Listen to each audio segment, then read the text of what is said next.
لیکن اگر شریک پر یہ واجب کر دیا جائے کہ تم اس پر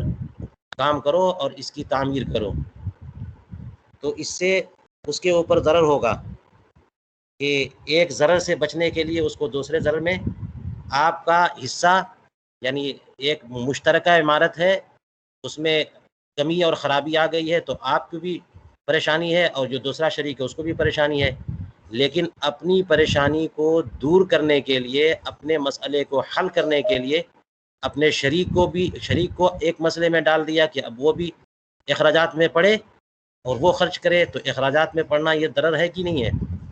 تو اسی لیے فرمایا کہ شریک پر عمارت کا وجوب، شریک پر تعمیر واجب نہیں ہے، بلکہ جو بندہ تعمیر کرانا چاہتا ہے اس سے کہا جائے گا کہ تم خرچ کرو اور عین کو روک لو، یہاں تک کہ بنا کی قیمت تم پوری وصول کر لو یا جو کچھ بھی تم نے خرچ کیا ہے اسے وصول کرو۔ یہ دیکھیے اس مسئلے کو سمجھیے، میں نے صورتحال آپ کو بتا دی ایک بلڈنگ کے بارے میں کہ 2 آدمی شریک تھے، اب وہ بوسیدہ ہو گئی تو کچھ اس میں کام کی ضرورت ہے، لیکن جب کام کی ضرورت ہے تو جب کام کریں گے تو اس میں اخراجات کا بوجھ بھی تو آئے گا، یہ ایک ضرر ہے، اور وہ جو بوسیدہ عمارت ہو گئی ہے وہ گر جائے یہ پہلا ضرر ہے، تو ضرر کا ازالہ ضرر سے نہیں ہوگا۔ ہاں جو شریک اس مسئلے کو سمجھتا ہے اور اس ضرر سے بچنا چاہتا ہے اس سے کہا جائے گا کہ تم اپنی طرف سے تم بناؤ، تم جو ہے دوسرے پر کیوں واجب قید کرتے ہو کہ فلاں بنوائے یا دونوں مل کے بنوائے، تم اکیلے بناؤ اور پوری بلڈنگ بنواؤ۔ اب چونکہ شریک ہیں دونوں کے دونوں تو تمہیں یہ حق ہوگا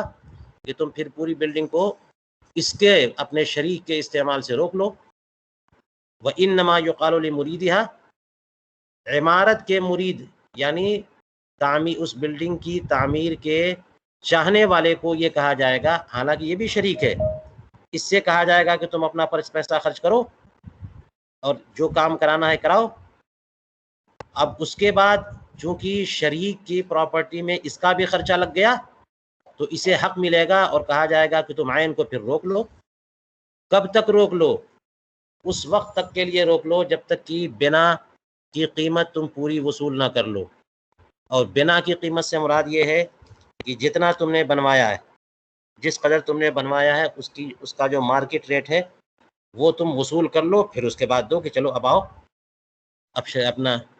استعمال کرو۔ او ما انفقتہ، یا پھر جو کچھ تمہارے پیسے لگے ہیں جتنا تم نے خرچ کیا ہے وہ وصول کر لو۔ یہ 2 چیزیں وصول کرنے کی بات ہو رہی ہے۔ اس کی توضیح سے پہلے آگے کی عبارت دیکھیے، فرماتے ہیں فَالْأَوَّلُ إِنْ كَانَ بِغَيْرِ إِذْنِ الْقَاضِي، پہلی جو ہے یعنی پہلا جو بدل ہے جو اس کو وصول کرنے کا حق ہے، یعنی استیفائے قیمت البنا، وہ اس وقت ہے جبکہ بغیر قاضی کی اجازت کے بغیر اس نے بنوایا، اور دوسرا یعنی جو کچھ خرچ کیا ہے وہ لینا، وہ کب اسے حق ہے؟ اگر قاضی کی اجازت سے کیا، وہو المعتمد، اور یہی معتمد ہے۔ اس کا مطلب کیا ہوا؟ اور اس کو سمجھنے سے پہلے یہ سمجھیے استیفائے قیمت البنا اور ما انفقتہ۔ دیکھیے کوئی بلڈنگ جو ہے وہ اس میں کوئی کمی ہے، کوئی مسئلہ ہے، کبھی کبھی ایسا ہو سکتا ہے کہ ایک بلڈنگ ہے ایک مالے کی، اس کی چھت خراب ہو گئی ہے یا اس پہ بارش کا پانی رکتا ہے اور سارا پانی نیچے آتا ہے، سونا رہنا سب کچھ مصیبت ہو گیا۔ اب اتنی بات ہے کہ اوپر ایک چھجار، اوپر جو ہے ایک ٹینٹ لگ جائے یا ایک شامیانہ لگ جائے یا ایک چھت ڈھل جائے تو کم سے کم نیچے آدمی رہ سکتا ہے، بارش کے پانی سے بچا۔ ایک مثال دے رہا ہوں میں، تو اس لیے ضرورت ہے کہ اوپر کچھ بنایا جائے۔ لیکن یہ جو ایک مالے کی بلڈنگ ہے یہ 2 آدمیوں کے درمیان مشترک ہے، تو اگر اوپر بناتے ہیں تو خرچہ دونوں پہ پڑے گا، اور نہیں بناتے ہیں تو رہنا دونوں کے لیے مشکل ہے۔ اس لیے کہتے ہیں کہ دوسرے کو مجبور نہیں کیا جائے گا کہ تم کسی بھی طرح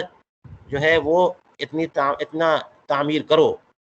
کیونکہ وہ خرچے میں پڑے گا، یہ ضرر ہے۔ ہاں اس کو حق ہے کہ یہ اپنی طرف سے پورے پر بنا دے، یہ اس شرکت کی بات ہے جو شرکت مشاع ہے، ورنہ اگر قابل تقسیم ہے تو پھر مسئلہ ہی نہیں ہے، اپنے اپنے حصے پہ بناؤ اپنا اپنا۔ تو جہاں مشاع شرکت میں ہو وہاں پر یہ ہو کہ پھر جو اپنے ضرر سے بچنا چاہتا ہے وہ اپنا پیسہ خرچ کر کے وہ بنا لے۔ اب جو کچھ اس نے بلڈنگ بنائی یا تعمیری کام کیا، اس تعمیری کام کی ایک قیمت ہوتی ہے، اس کا ایک مارکیٹ ویلو، اور جیسے مثال کے طور پر اس قدر بنانے میں اس کے 1,00,000 روپے لگ گئے، تو ما انفقتہ یہ ہوا 1,00,000 روپے لگے، آج لگے، 5 سال کے بعد بھی اس کو 1,00,000 مانا جائے گا، 10 سال کے بعد بھی اس کو 1,00,000 مانا جائے گا۔ جب 1,00,000 خرچ کیا تو 1,00,000 خرچ کیا، لیکن 1,00,000 خرچ کرنے میں جو چیز تیار ہوئی ہے، جو اسٹرکچر تیار ہوا ہے، اس کی قیمت تو کم اور زیادہ ہوگی۔ ابھی جو 1,00,000 میں تیار ہوئے اس کی قیمت 1,00,000 ہے، لیکن کل ہو سکتا ہے مٹیریل جو ہے بڑھ جائے تو اس کی قیمت بڑھ جائے، یا جو کچھ بنایا ہے 5 سال کے بعد وہ کمزور ہو جائے تو قیمت اس سے بھی کم ہو جائے جو خرچ کیا تھا اس نے۔ تو اس لیے قیمت البنا الگ چیز ہے اور ما انفقتہ الگ چیز ہے۔ اگر قاضی کی اجازت کے بغیر اس نے بنا لیا شریک نے، تو وہ اس وقت تک روکے گا جب تک کہ جو کچھ بنایا ہے اس کی قیمت وصول نہ کر لے پوری کی پوری، اور اگر قاضی کی اجازت سے ایسا کیا ہے تو پھر اسے حق ہے کہ جو کچھ پیسہ یعنی جتنی رقم اس نے لگائی ہے وہ رقم وصول کرنے تک اسے روکے رکھے۔ چلیے ایک مسئلے کی وضاحت، قاعدے کی وضاحت کے لیے ایک جزیہ پیش کیا، اس کی توضیح میں اس قدر باتیں آئیں۔ فرماتے وَكَتَبْنَا فی شرح الکنز فی مسائل شتى من کتاب القضاء ان الشریک یجبر علیہ فی 3 مسائل۔ یہ البحر الرائق جو ہے شرح کنز الدقائق، کتاب القضاء، ہاں مسائل شتى میں کتاب القضاء کے مسائل شتى کے باب میں ہم نے یہ لکھ دیا ہے یہ مسئلہ کہ شریک کو عمارت پر مجبور کیا جائے گا 3 صورتوں میں۔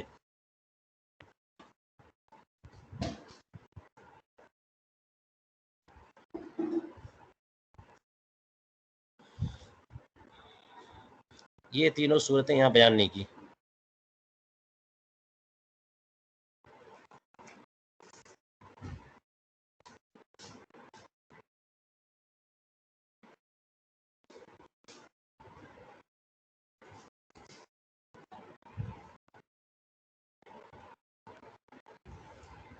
مگر غالباً ہاں انہوں نے حموی نے بیان کی ہیں۔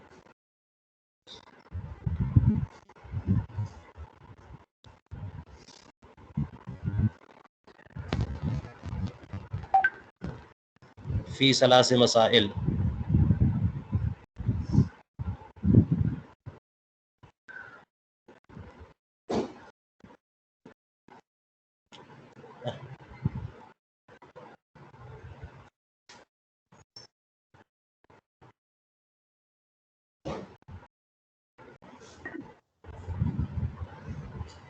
یہاں پر حموی نے بیان اختلفوا فی منع حدم صاحب السفل الجدار۔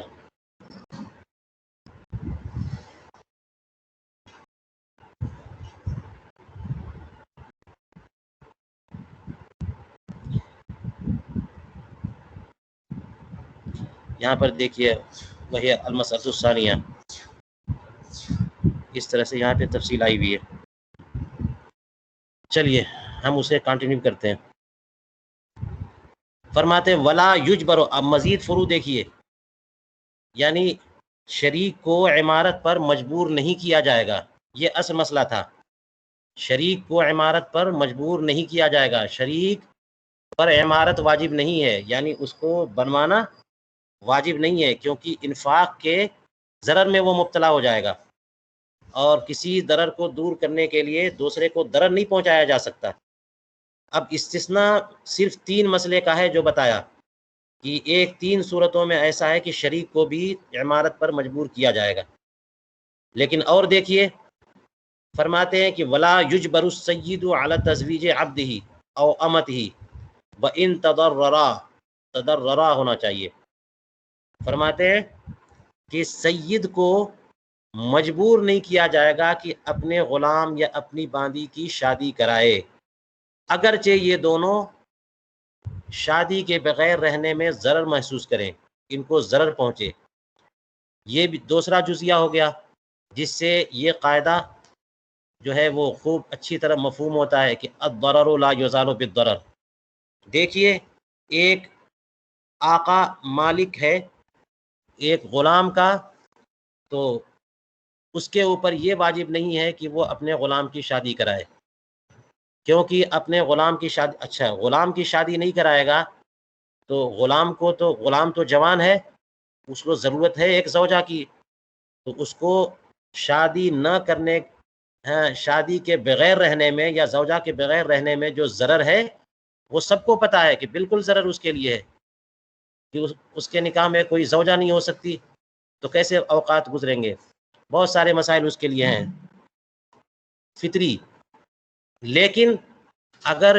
مالک اس کی شادی کرائے تو مالک پر ضرر ہے کہ پھر اس کی جو ہے وہ اضافی اخراجات یعنی اس کی زوجہ کے اخراجات مالک کے اوپر آ جائیں گے، اور بہت سارے دیگر، اور جس قدر جو حقوق زوجیت ادا کرنے میں وہ وقت جائے گا تو یہ اسی کے وقت میں سے جائے گا، کیونکہ یہ اس کا غلام ہے، تو اگر وہ شادی نہ کرتا تو سارا کے سارا وقت اس کے لیے ہوتا، اب کچھ وقت ادھر بھی جائے گا تو یہ ایک ضرر ہوا۔ اس لیے شادی ہونا یہ سب کا حق ہے، لیکن اس حق کے حصول کے لیے دوسرے کو ضرر نہیں پہنچایا جا سکتا۔ یہی جو ہے اسی طور پر یہ بھی مسئلہ سمجھ لیں کہ سید کو مجبور نہیں کیا جائے گا کہ وہ اپنی باندی کی شادی کرائے، حالانکہ باندی کی شادی نہ کرائے گا تو باندی کے لیے ضرر ہے، لیکن شادی کرا دینے سے اس سید کو ضرر ہے، اس لیے ضرر کا ازالہ ضرر سے نہیں ہو سکتا۔ فرماتے اولا یأکل المستر طعام مستر آخر ولا شیئا من بدنی، یہ او نہیں ہے بلکہ واو ہونا چاہیے۔ فرماتے ہیں کہ مستر کسی دوسرے مستر کا کھانا نہیں کھا سکتا، یہ بھی ایک جزیہ دیکھیں اسی قاعدے کے تحت کہ جو حالت اضطرار میں ہے اس کے لیے اجازت ہے کہ وہ میتہ کھا لے، میتے کا گوشت کھا لے، حرام چیز کھا لے، شراب سے جان بچ سکتی ہے چند گھونٹ سے تو اس سے اپنی جان بچا لے، یہ اجازت ہے۔ لیکن اسی طرح سے کسی اور کا کھانا موجود ہے تو بغیر اجازت کے وہ کھا لے، لیکن جس کا کھانا ہے وہ خود مستر ہے، اس کی بھی جان پر پڑی ہے، تو اس مستر کو اجازت نہیں ہے کہ دوسرے مستر کا کھانا کھائے، کیونکہ یہ اس کے ضرر کا تو ازالہ ہوگا، لیکن دوسرا جو مستر ہے اس کو ضرر پہنچا کے ہوگا، اور ضرر کا ازالہ ضرر سے نہیں ہو سکتا۔ اسی طرح فرمایا کہ ولا شیئا من بدنہ، اور اس کے بدن سے کچھ کھا کر کے بھی ازالہ نہیں کیا جائے گا۔ اگر اس سے مراد دوسرے کے بدن سے ہے تو یہ بھی واضح ہے، اور اگر اپنے ہی بدن سے ہے کہ کوئی بھوکا ہے، اگر کچھ نہیں ملا کھانے کو تو مر جائے گا، تو اپنے ہی بدن سے کہیں سے گوشت کاٹ کے اور کھا لے، اس کی بھی اجازت نہیں دی جائے گی، کیونکہ اس میں ضرر ہے۔ جان کا مسئلہ تھا، ضرر سے بچنا تھا، اب اس ضرر سے بچنے کے لیے دوسرا ضرر کا ارتکاب ہوا، اس کی اجازت نہیں ہے۔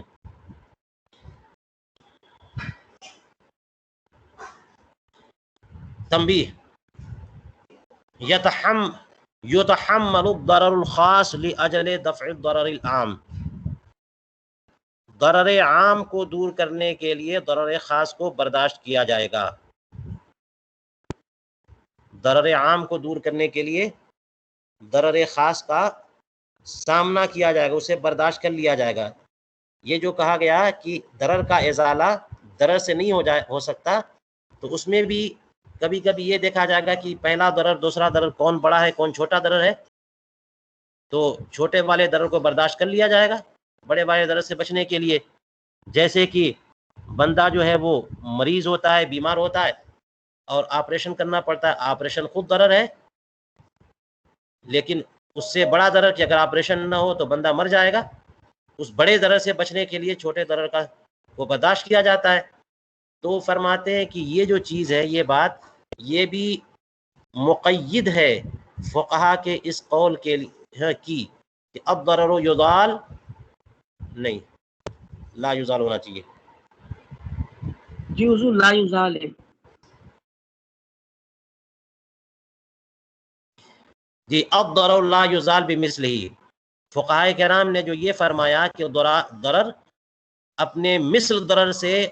ضرر کا ازالہ اپنے مثل ضرر سے نہیں کیا جا سکتا، تو اس کے لیے یہ بات جو ہے وہ اس میں ایک قید کا اضافہ ہوگا جبکہ دونوں برابر ہوں یا دوسرا والا ضرر بڑا ہو. لیکن اگر پہلے والے ضرر جس کا ازالہ کرنا ہے وہ بڑا ضرر ہے اور دوسرا جس کے ذریعے ازالہ کرنا ہے وہ ضرر خاص اور چھوٹا ضرر ہے، بالکل کیا جائے گا. اس پر دیکھ لیجئے فروع کثیرہ، بہت فروع ہیں. مثال کے طور پر ایک مسئلہ دیکھیے، جواز الرمی الی کفار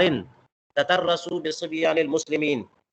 یعنی مسلمانوں کے بچوں کو ڈھال بنا دیا کفار نے، تو ایسے کفار کی طرف تیر اندازی کرنا جائز ہے. کبھی ایسا ہوتا ہے کہ اب دیکھیے فن حرب گزر میں کیا کیا ترکیبیں چلتی ہیں، کیا کیا ہیلے چلتے ہیں کہ ہمارا دشمن کبھی ایسا ہوتا ہے کہ ہمارے بچے، ہماری عورتیں یا کچھ مسلمان سپاہیوں پر قبضہ کر لیا، اور اب جو ہے وہ آگے بڑھتے ہیں تو ہمارے ہی بچوں اور عورتوں کو ڈھال بنا لیتے ہیں، سامنے پہلی صف میں ہمارے بچوں کو رکھتے ہیں تاکہ مسلمان جو ہے ان کفار کو مارے تو یا تیر پھینکیں تو پہلے ہمارے ہی بچوں کو لگے. یہ صورت یہ ہیلا اختیار کرتے ہیں. تو اب مسئلہ یہ ہوا کہ کیا مسلمانوں کو اجازت ہے کہ ایسے دشمن، ایسے کفار کی طرف جو ہے وہ تیر چلائیں کہ پہلے ہمارے ہی بچوں کو لگ جائے تو ہم اپنے بچوں کو مار رہے ہیں؟ فرمایا کہ ہاں، مسلمان فوجی کو اجازت ہے کہ ایسے کفار کی طرف تیر چلائے جو مسلمانوں کے بچوں کو ڈھال بنا لیں. یہ کیوں؟ اس لیے کہ مسلمانوں کے بچوں کو جو ڈھال بنائے تو سامنے مسلمان بچے ہیں، ہم اگر تیر اندازی کر تیر چلاتے ہیں تو ہمارے بچے پہلے شہید ہوں گے، پہلے وہ مارے جائیں گے. تو یہ تو جو ہے ایک مصیبت ہے، ایک ضرر ضرور ہے، لیکن یہ کام کیوں کیا جا رہا ہے؟ وہ ضرر عام کے دفاع کے لیے. یہ ضرر خاص ہے، یہ دفع ضرر عام کے لیے. وہ کیا ہے کہ اس کے بعد ہم کفار کو ماریں گے. کفار کو اگر نہیں مارا گیا تو پھر وہ ہمارے لیے بہت بڑا درد سر بن سکتے ہیں، ہمارے علاقوں پر قبضہ کر سکتے ہیں، ہمارے مردوں کو مار سکتے ہیں، عورتوں کو مار سکتے ہیں، بچوں کو مار سکتے ہیں، ساری چیزیں چھین سکتے ہیں، کیا کچھ تباہی آ سکتی ہے. اور ان تمام تباہیوں سے بچنے کے لیے کیا یہ سودا مہنگا ہوگا کہ ہمارے چند بچے جو ہے وہ شہید ہو جائیں اور اس کے ذریعے ہم سارے کفار کا قلا قما کر دیں؟ تو فرماتے ہیں ضرر عام کے دفاع کے لیے ضرر خاص کو برداشت کیا جائے گا. اور دیکھیے جزیہ، فرماتے ہیں وجوب نقض حائط مملوک مال الى طریق العامۃ علی مالکہا متعلق وجوب سے، کہ ایسی دیوار جو کسی کی ملکیت میں ہو وہ اگر شاہراہ عام کی طرف جھکنے لگ گئی ہے تو اس کے مالک پر واجب ہے کہ اس دیوار کو توڑ دے. کوئی گھر ہے، کوئی احاطہ ہے، کوئی باغیچہ ہے، چاروں طرف دیوار ہے اور وہ ایک دیوار اس کی ایسے راستے کی طرف جو عام لوگوں کا راستہ ہے، عام لوگ آتے جاتے ہیں، اس طرف مائل ہے. اب جب مائل ہے تو اس کا مطلب یہ کہ آج نہ کل کبھی نہ کبھی یہ گر جائے گی، اور جب گرے گی تو جو لوگ اس وقت راستے میں ہوں گے وہ سب کے سب تباہ ہو سکتے ہیں. اس لیے ضرر عام سے بچنے کے لیے ضرر خاص کو برداشت کیا جائے گا. اس بندے پر جو ہے حکم لگے گا کہ تم اپنی دیوار توڑو، حالانکہ دیوار توڑنے میں اس کا نقصان ہے، اور دیوار توڑ کر کے پھر وہ دوبارہ بنائے گا تو اس پر اضافی خرچ بھی ہے. تو یہ خرچ ضرور اس پر ضرر ہے، لیکن اس ضرر خاص کو برداشت کر لیا جائے گا ضرر عام سے بچنے کے لیے. فرمایا دفعا للضرر العام. تیسری فرع دیکھیں، جواز الحجر، حجز نہیں ہے، جواز الحجر علی البالغ العاقل الحر عند ابی حنیفہ رحمہ اللہ فی ثلاث: المفتی، الماجن والطبیب الجاہل والمقاری المفلس دفعا للضرر العام۔ فرماتے ہیں کہ امام اعظم ابو حنیفہ کے نزدیک عاقل بالغ آزاد پر بھی حجر نافذ کیا جا سکتا ہے۔ حجر یعنی تصرفات سے منع کر دیا ہے، پورا بین کر دیا کہ تم لین دین خرید و فروخت یہ سب کچھ نہیں کر سکتے۔ جو ہے وہ مسلمان بادشاہ نے یا خلیفہ نے یا امیر نے یا کورٹ نے یا قاضی نے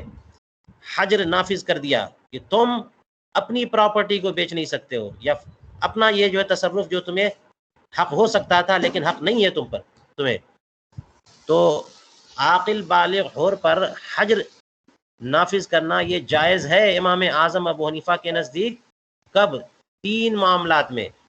فرمایا المفتی الماجن والطبیب الجاہل والمقاری المفلس، مفتی ماجن پر فتویٰ دینے سے، طبیب جاہل پر حجر نافذ کر دیا جائے علاج دوا کرنے سے، مقاری مفلس جو کرائے جس کے پاس ہے تو کچھ بھی نہیں، گاڑی گھوڑا کچھ بھی نہیں ہے لیکن کرایہ پر گاڑی دینے کی باتیں کرتا ہے وہ، تو ایسے لوگوں کو کرائے کے کاروبار کرنے پر سب پر بالکل بین ہونا چاہیے۔ یہ جو ہے نا جواز جائز ہے حجر نافذ کرنا، دفعا للضرر العام، ضرر عام کو دور کرنے کے لیے۔ مفتی ماجن، ماجن کا معنی تو بے حیا ہوتا ہے، لیکن یہاں مفتی ماجن سے مراد وہ مفتی ہے جو لوگوں کو حیلہ گری سکھاتا ہو۔ اب ایسا زمانہ آج کل چل رہا ہے، بلکہ پہلے سے چل رہا ہے، کہ بہت سارے وہ مفتیان کرام اور علماء کا تو احترام فرض اور واجب ہے، اور ان کی شان میں کوئی تخفیف استخفاف وغیرہ نہیں ہونا چاہیے، لیکن کوئی ایسا مفتی ہے جو مفتی ماجن کے درجے میں آتا ہے کہ اللہ تعالیٰ کے خوف سے بے پرواہ ہو، اور لوگ اس کے پاس جائیں مالدار لوگ، اور ان کو وہ ہیلے بہانے ہے نا فرائض سے بچنے کے اور طرح طرح سے راستے مال حاصل کرنے کے راستے بتاتا ہو۔ ایسا مفتی ماجن ہے کہ عام لوگوں کا اس میں نقصان ہے، عام لوگوں کا اس میں نقصان ہے، ایسے ہیلے لوگوں کو بتاتے پھرتا ہے اور وہ ماہر مانا جاتا ہے، تو مفتی ماجن کو کورٹ جو ہے بین کر دے کہ تم فتویٰ نہیں دے سکتے، یہ بالکل صحیح ہے۔ طبیب جاہل، ایک ایسا ڈاکٹر طبیب حکیم ہے جو پڑھا لکھا کچھ بھی نہیں، نہ سند ہے نہ تجربہ ہے، دکان کھول لی تو جاہل عوام نادان عوام تو بس دیکھیں گے دکان چل رہی ہے پہنچ جائیں گے علاج کے لیے۔ ایسے طبیب جاہل پر بین لگ سکتی ہے کہ اس کو یہ کاروبار کرنے سے روک دیا جائے کہ جس کے علاج سے مریض مر بھی سکتے ہوں اور درست بھی ہو سکتے ہوں۔ مقاری مفلس سے مراد وہ ہے ایسا مقاری یعنی کرائے پہ دینے والا جو مفلس ہے، یعنی دابہ کا مالک نہیں ہے، جانور جو ہے وہ کرائے پر دیتا پھرتا ہے کہ کس کو اونٹ چاہیے، کس کو اونٹ چاہیے، اتنا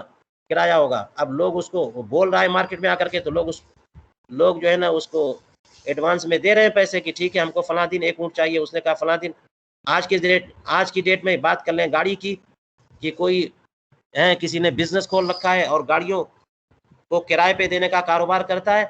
اور اس کے پاس ایک بھی اپنی گاڑی نہیں ہے، اور وہ لوگ آ کر کے چونکہ کاروبار کھول لیا، اس نے دکان کھول لی اور لوگ آتے ہیں بک کرانے کے لیے، وہ پیسہ وصول کرتا جاتا ہے اور اس کے پاس کوئی ایسی گاڑی نہیں، تو ایسے مفلس مقاری کے اس بزنس پہ بین کیا جا سکتا ہے، حجر نافذ کرنا درست ہے۔ کیوں؟ وجہ وہی ہے، ضرر عام کو دفع کرنے کے لیے، کیونکہ ہو سکتا ہے کہ کسی بندے کو ضرورت ہو اور اس نے اس دن بک کرائی گاڑی، اور وہ کیا کرے گا کہ جب وہ وقت آئے گا تو کسی دوسرے گاڑی والے سے کرائے پہ لے کر کے اس کو دے دے گا، کام بن گیا۔ تو کیا ضروری ہے کہ جب وہ وقت آئے گا اور وہ کسی اور سے گاڑی لے کر کے اس کو دے دے گا تو اس وقت گاڑی مل جائے اس کو؟ تو جس وقت اس نے کرائے کا معاملہ کیا اس وقت وہ مفلس تھا، اسی قدر کافی ہے کہ اس پر بین لگنا چاہیے۔ فرماتے وَمِنْهَا جَوَازُهُ عَلَى السَّفِيهِ عِنْدَهُمَا وَعَلَيْهِ الْفَتْوَى، اسی کی فرع ایک یہ بھی ہے کہ بین جائز ہے، حجر نافذ کرنا جائز ہے سفیہ پر۔ یہ سفیہ جو ہوتا ہے وہ مجنون سے کم تر درجہ ہے، یعنی سفیہ سے مجنون سے کم درجہ ہوتا ہے معتوہ کا، اور معتوہ سے کم درجہ ہوتا ہے سفیہ کا۔ سفیہ وہ ہے جو جسے زیادہ سمجھ نہیں ہے، تجربہ نہیں ہے، بیوقوف جس کو کہتے ہیں ہم لوگ، بیوقوف آدمی ہے۔ مجنون تو پاگل، اس کی عقل ہی نہیں ہے، اس کی اتنی عقل ہے کہ کھانے پینے کی چیزیں جانتا پہچانتا ہے، لیکن اتنا نا تجربہ کار اور بیوقوف ہے کہ کچھ بھی کر بیٹھتا ہے اور بعد میں پتہ چلتا ہے یہ تو سراسر میرا نقصان ہو گیا۔ تو سفیہ پر بھی حجر نافذ کرنا جائز ہے صاحبین کے نزدیک، اور فتویٰ اسی پر ہے۔ یہاں بھی وجہ وہی ہے، ضرر عام دور کرنے کے لیے۔ اور چلیے فرماتے ایک مسئلہ اس میں سے یہ بھی ہے کہ بیع مال المدیون المحبوس عندہما لقضاء دینہ، مدیون جو کہ محبوس ہے، یعنی جس نے کسی سے قرض لیا ہوا ہے،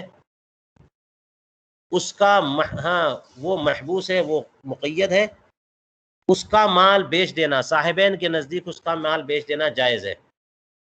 دیکھیے اصل میں بات یہ ہے کہ کسی کا مال آپ کیسے بیچ سکتے ہیں؟ دوسرے کا مال آپ نہیں بیچ سکتے، جائز نہیں ہے۔ لیکن مدیون کا مال، اور بیچا کس لیے؟ لقضاء دینہ، اس کے دین کو اس کے دین کو ادا کرنے کے لیے، اس کے قرض کو ادا کرنے کے لیے، تو اس مقصد کے لیے بیچنا جائز ہے۔ یہ المدیون المحبوس، یہ ہو سکتا ہے کہ محبوس صفت ہو مدیون کی، اور یہ بھی ہو سکتا ہے کہ محبوس صفت ہو مال کی، کہ جو مدیون ہے اس کا مال محبوس، ظاہر مال محبوس، جو مال محبوس اگر ہے اور دین کے مقابلے میں رکھا ہے تو وہ رہن ہے، اور رہن تو ہر حال میں محبوس ہوتا ہی ہے۔ اس لیے یہ بھی ہو سکتا ہے کہ مدیون کا مال محبوس جو حبس کیا ہوا ہے، روکا ہوا ہے مال، یا پھر مدیون محبوس اگر مدیون کی صفت ہے تو اس کا مطلب یہ ہوا کہ جو بندہ قرض دار ہے اسے وہ قرض واپس نہیں لوٹا رہا ہے، اور اس کی وجہ سے اس کو قید رکھ لیا گیا، تو اس کا مال جہاں کہیں بھی ہو قاضی اسے بیچ کر کے اس کے دین کی ادائیگی کا معاملہ کر سکتا ہے صاحبین کے نزدیک۔ حالانکہ اسے ضرر پہنچے گا جب اس کا مال بیچا جائے گا، تو اس ضرر خاص کو برداشت کر لیا جائے گا، جتنے غارم ہیں، جتنے قرض خواہ ہیں، ان کے ضرر کو دور کرنے کے لیے۔ دفعا للضرر عن الغرماء، غرماء کے در سے ضرر کو دور کرنے کے لیے یہی معتمد ہے۔ چلیے اور دیکھیے جزیہ، فرماتے ومنها التسعیر عند تعدی ارباب الطعام فی بیعہ بغبن فاحش۔ اسی طرح سے تسعیر کا معنی ہوتا ہے بھاؤ سیٹ کر دینا، ریٹ جو ہے وہ متعین کر دینا، جبکہ غلے والے غلے کے بیچنے میں تعدی سے کام لیتے ہوں، زیادتی کرتے ہوں، ظلم کرتے ہوں غبن فاحش کے ذریعے۔ یعنی دیکھ لیجئے کہ غلہ جو ہے وہ گیہوں اگر 20 روپیہ کلو ملتا ہے، یا پیاز کی بات کر لیجئے، پیاز جو ہے اگر 50 روپے کلو جو ہے وہ بکتی ہے، لیکن پیاز کے مالکوں نے پیاز سب روک دی، اور جب نہیں مل رہی ہے تو اس کو غبن فاحش سے بیچ رہے، 50 کی جگہ 500 لے رہے ہیں، تو یہ لوگوں کو تو اس سے نقصان ہو رہا ہے نا، کہ لوگ غریب عوام مجبوراً، اس کا ریٹ اتنا ہے لیکن مجبوراً وہ 500 میں خرید رہے ہیں، تو ضرر عام ہے اس میں۔ اس ضرر عام سے بچنے کے لیے جو ہے اگر کورٹ یا ارباب حل و عقد، یا پھر یہ کہ قاضی وہ سلطان اسلام یا امیر یا گورنر علاقے کا حاکم یہ ریٹ سیٹ کر دے تو اس میں کوئی حرج نہیں ہے۔ اصل میں ریٹ سیٹ کرنے میں بھی ضرر ہے نا، وہ کیا ہے کہ غلے کا جو مالک ہے، جو بھی اصول یہ ہے کہ جو جس چیز کا مالک ہے وہ اس کا مالک ہے، دوسرے کا کوئی حق نہیں پہنچتا کہ اس میں انٹرفیئر کرے۔ تو غلے والا جب اپنے غلے کا مالک ہے تو جتنے میں چاہے بیچے، یہ تو اصل بات ہو گئی۔ اب اگر کوئی تیسرا بندہ آ کر کے یہ کہتا ہے کہ تم اتنے میں نہیں اتنے میں بیچو، تو یہ ضرر پہنچانا ہوا کہ نہیں ہوا مالک کو؟ غلے کے مالک کو ضرر پہنچانا ہوا۔ وہ غلے کا مالک وہ چاہتا تو اپنے چاول کو 20 کی جگہ 100 میں بیچتا، کوئی حرج نہیں ہے، اور اب آ کر کے کوئی یہ کہہ دے کہ تم اپنا چاول BC میں بیچنا ہے، تم کو اس سے 1 پیسے زیادہ نہیں لے سکتے، تو یہ اس کا ضرر ہے۔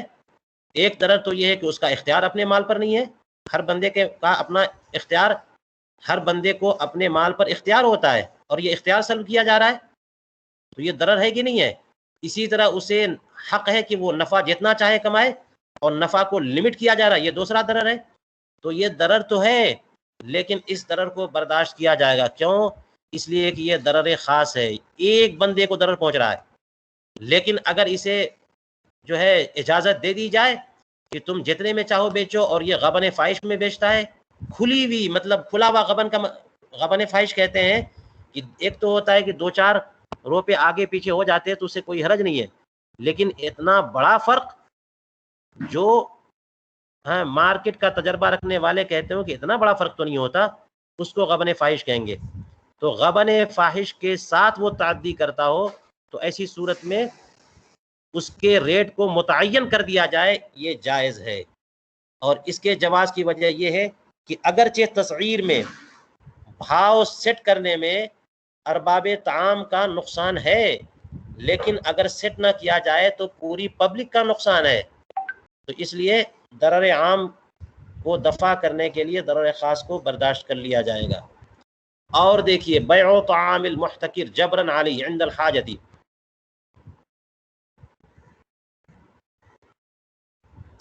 وامتناعه من البيع، یہ بھی مسئلہ دیکھ لیجئے۔ محتکر وہ ہے جو غلے کو روک کے رکھتا ہے، یہ بہت چلتا ہے آج کل، جو ہمارے ملکوں میں کبھی پیاز کا ریٹ اتنا زیادہ ہو جاتا ہے، فلاں چیز کا ریٹ بہت اوپر چلا گیا، تو یہ سب محتکرین کرتے ہیں کہ وہ اسٹور کر لیتے ہیں سارے کسانوں سے خرید کر کے مال، اور پھر وہ مارکیٹ میں بھیجتے نہیں ہیں، یہاں تک کہ مارکیٹ میں اس چیز کی کمی پڑ جاتی ہے، ریٹ ہائی ہو جاتا ہے، پھر اب نکالتے ہیں بیچتے ہیں،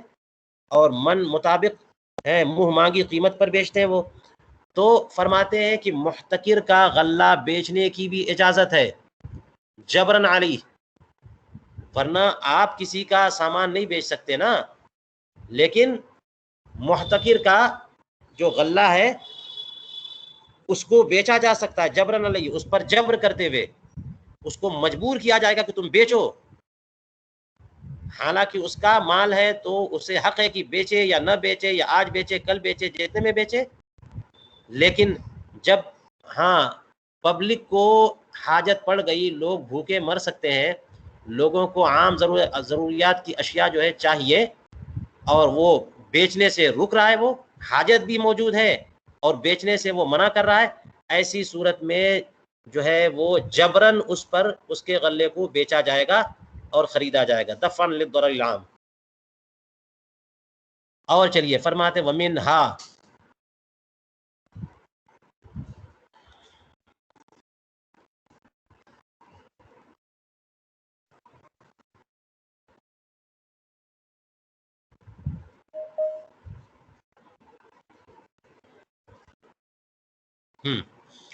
فرماتے ومنہا منع اتخاذ حانوت للطبخ بین البزازین، یہ سب دیکھتے جائیے جزیات کہ کپڑے والے بزاز، جو لوگ کپڑے کا کاروبار کرتے ہیں، کپڑے کی دکان والے، تو بزازین کے درمیان جو ہے نا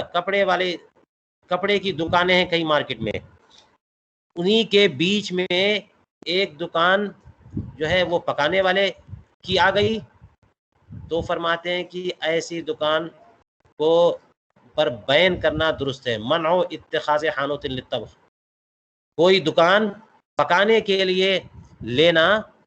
یہ جو ہے اس پر منع وارد کرنا، یہ بالکل درست ہے بین البزازین۔ تو اب مثال کے طور پر کپڑے کی اگل بغل کپڑے کی دکانیں، بیچ میں ایک ہوٹل والا آ گیا یا لوہار آ گیا، وہ تو بھٹی بنائے گا، وہاں پہ جلائے گا، آگ جلائے گا، اب اس کی وجہ سے چند چنگاریاں یا آگ کے شعلے یا کم سے کم حرارت ہی پہنچ جائے بغل والی دکان میں، تو اس کے دکان میں تو آگ لگ سکتی ہے، کپڑے خراب ہو سکتے ہیں۔ تو اس لیے بات یہ ہے کہ اگر جو نان بائی ہے یا طباخ ہے، اس کو حق تو تھا کہ جہاں چاہے وہ جو ہے وہ ہوٹل کھولتا، لیکن فلاں جگہ پر یعنی بزازین کے بیچ میں ہوٹل کھولنے پر سے منع کیا جائے، یہ اس لیے کہ اس میں اس کا اگرچہ ضرر ہے لیکن یہ ضرر خاص ہے، اور یہ کیوں کیا جا رہا ہے؟ تاکہ تمام بزازین کا نقصان نہ ہو، یہ ضرر عام سے بچنے کے لیے. وَقَضَى كُلُّ ضَرَرٍ عام، یہی معاملہ ہر ضرر عام کا. قضا فی الکافی وغیرہ وتمامہ فی شرح منظومۃ ابن وہبان من الدعوہ.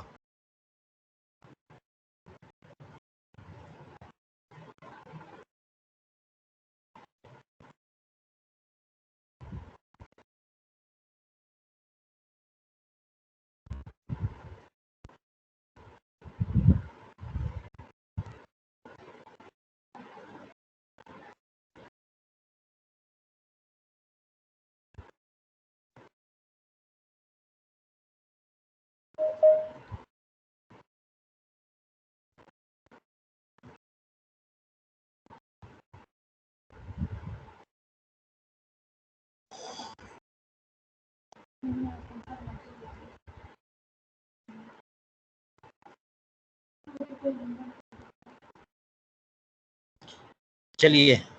حضرت کا انتظار کرتے ہیں، اور جب تک حضرت کا درس نہیں شروع ہوتا چند لائنیں اور پڑھتے ہیں. دیکھیے تنبیہ آخر، تقیید القاعدہ ایضا،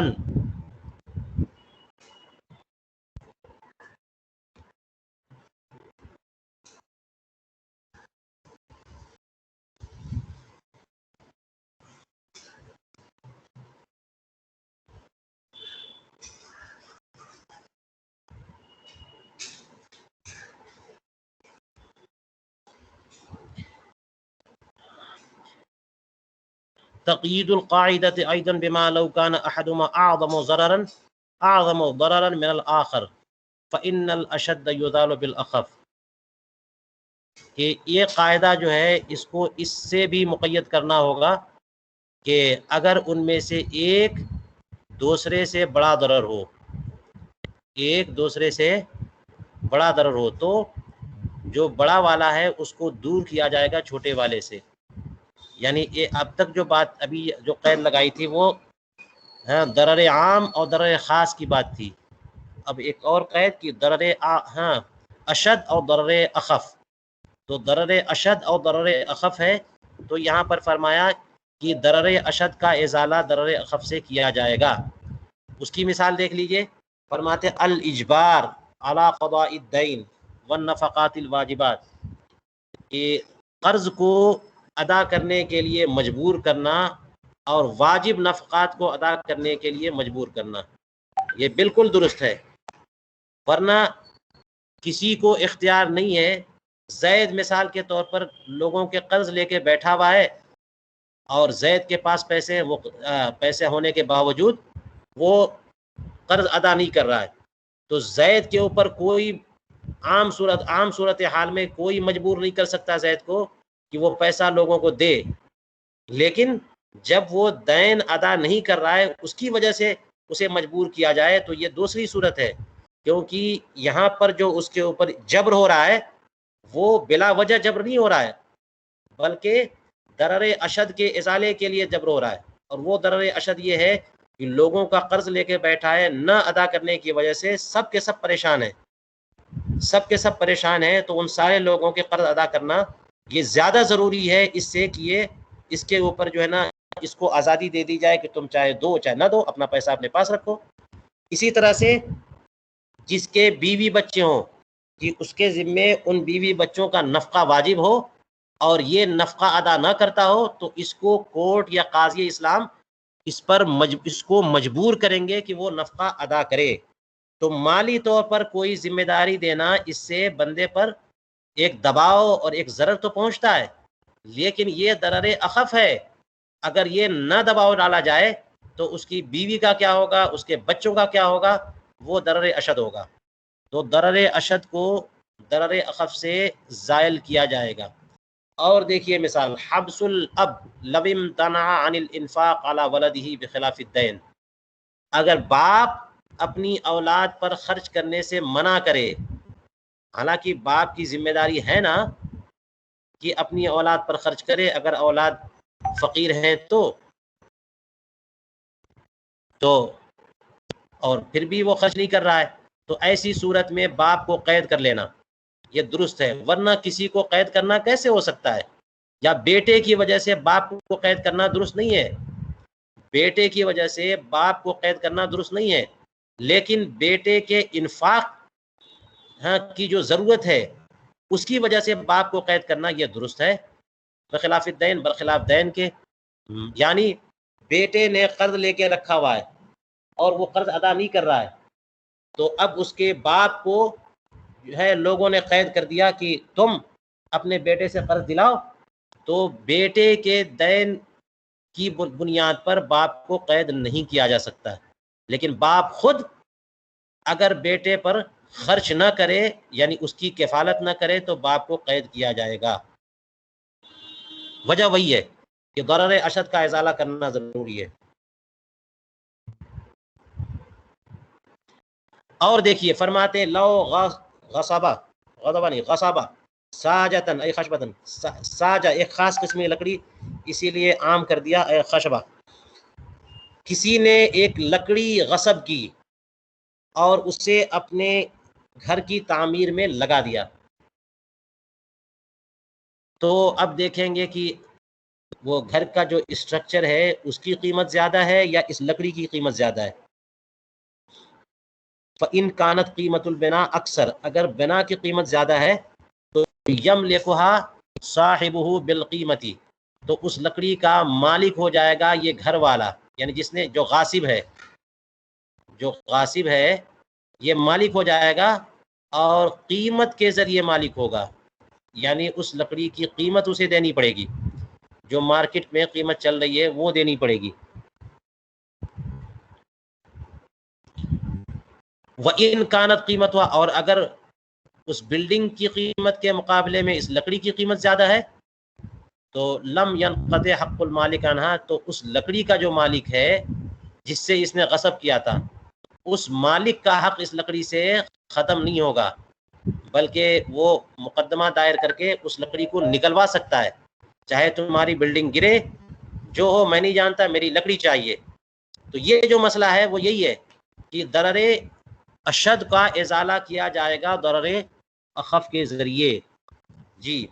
کبھی آپ سوچیں گے یہ کیسے ہو سکتا ہے کہ جناب یہ بات تو سمجھ میں آتی ہے کہ بلڈنگ کی قیمت زیادہ ہے لکڑی کی قیمت اس سے کم ہے،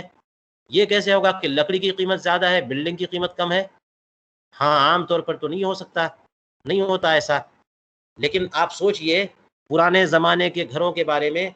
جہاں گھاس پھوس وغیرہ سے مکانات بنتے تھے، مٹی اگل بغل پڑی ہوئی ہے، ٹھیکرے اور پتھر وتھر پڑے ہوئے، ان سے چاروں طرف دیواریں بنا دی، ایک پیسہ نہیں لگا، اور گھاس پھوس لے کے آئے، جنگل کی چیزیں کاٹ کے لے کے آئے اور اس طرح سے چھپر بنانے کے لیے تیار، لیکن چھپر بنانے کے لیے ایک مضبوط لکڑی تو چاہیے جو بیم کا کام دے، اور یہ بڑی قیمتی لکڑی تھی۔ آپ کو پتا ہے کہ مارکیٹ میں ایسی ایسی لکڑیاں بکتی ہیں، جنگلات میں ایسی ایسی لکڑیاں اگائی جاتی ہیں جو کئی سو سال تک جو ہے جیسی تھیں ویسی رہتی ہیں، بڑی مضبوط بڑی خوبصورت، تو ان کی قیمت جو ہے وہ بہت زیادہ ہوتی ہے۔ ایسا ہو سکتا ہے کہ پورا گھر کا جو اسٹرکچر ہے اس کی قیمت بہت کم ہو اور وہ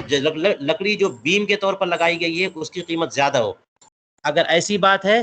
تو پھر لکڑی والا لکڑی کا مالک ہی وہی مالک رہے گا اور اسے حق ہے کہ وہ کہے ہماری لکڑی نکال کے دو۔ اسی طرح سے دیکھیے لو غصب ارضا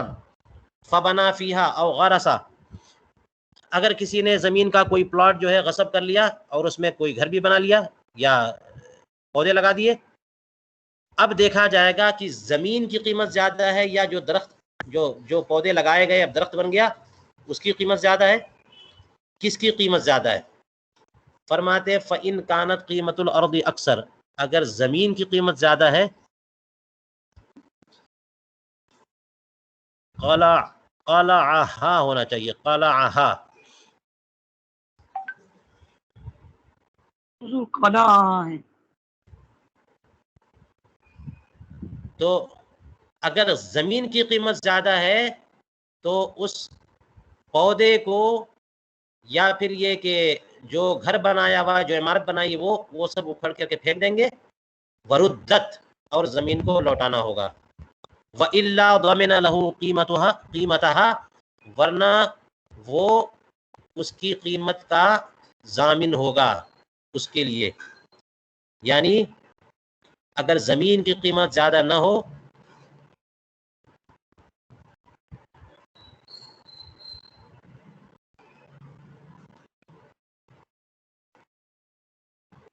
بلکہ اس درخت یا اسٹرکچر کی قیمت زیادہ ہو تو پھر ہاں قیمت ضمیر جا رہی ہے ارض کی طرف، تو زمین کی قیمت کا وہ ضامن ہوگا. یعنی کسی نے کسی کی زمین غصب کر لی. اب دیکھیے زمین کی قیمت کیسے کم ہو سکتی ہے اس درخت سے؟ اس طور پر ہو سکتی ہے کہ کوئی ایسی دور افتادہ زمین ہے، بڑی سستی زمین دور افتادہ مل جاتی ہے، یا پھر یہ کہ ایسے علاقے میں کہ کوئی پوچھتا نہیں ہے، اس طور پر بھی ریٹ جو ہے نا وہ، یا جھگڑے کی زمین ہے، کوڑیوں کے مول بک جاتی ہے زمین ایسی، تو ایسی زمین اس کی قیمت کم ہے، تو ایسی صورت میں زمین کی قیمت جو ہے وہ دے گا جس نے غصب کیا ہے اور اس پہ اپنا گھر بنا لیا یا اس میں درخت لگا دیے.